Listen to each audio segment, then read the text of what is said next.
एके दिवशी त्यांनी ठरवलं दूर आंब्याच्या झाडापर्यंत शर्यत लावायची धावायची.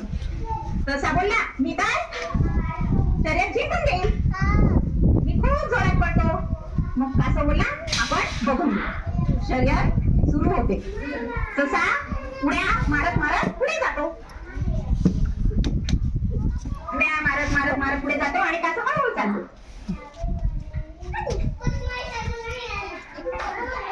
कशाला दिसतात गाजर, तसा गाजर खातो. मागे बघतो तर कासव खूप लांब आहे. मग तसा पुन्हा पुढे पुढे जातो. त्याला दिसतात मुळे, मुळा खातो खातो खातो. मागे बघतो कासव खूप लांब आहे. पुन्हा पुढे उड्या मारत मारत पुढे जातो. त्याला हिरवा भाजीपाला दिसतो. हिरवा भाजीपाला खातो, खूप खातो खातो. बघतो तर कासव खूप लांब आहे. पुढे जातो, त्याला एक मोठं झाड दिसतं. झाडाखाली मस्त झोपून जातो. तेवढ्यात कासव हळू हळू हळू कशापर्यंत येतो. बघतो तसा झोपलेला आहे.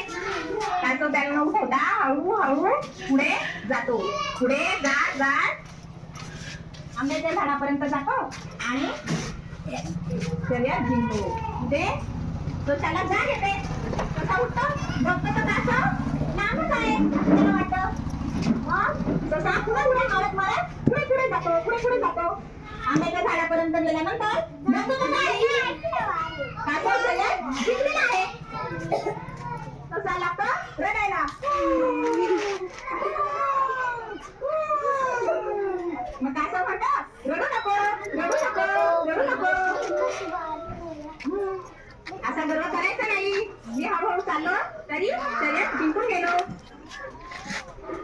आणि ससा म्हणतो, आता मी असं करणार नाही. आणि ते पुन्हा एकमेकांचे पक्के मित्र म्हणतात आणि आनंदाने राहू लागतात. अशा प्रकारे गोष्टीवरून आपल्याला समजलं की गर्वाचं घर खाली असतं.